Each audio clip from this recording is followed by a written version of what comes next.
আপনি একজন occupational therapist এবং আমরা জানি থেরাপি আমাদের বিশেষ চাহিদা সম্পন্ন শিশুদের চিকিৎসার একটি গুরুত্বপূর্ণ অংশ। তো সেক্ষেত্রে আপনার কাছেও একই বিষয় জানার, সেটা হচ্ছে প্রযুক্তি কি থেরাপির সহায়ক হতে পারে? হতে পারে।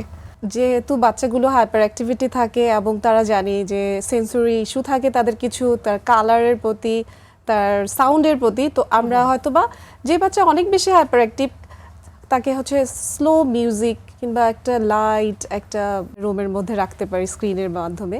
আর বাচ্চাদেরকে হয়তো খেলার মাধ্যমে কিছু লার্নিং গেমস দিতে পারি। এটা তার একটা অবশ্যই থেরাপির অংশ হিসেবে কাজ করবে।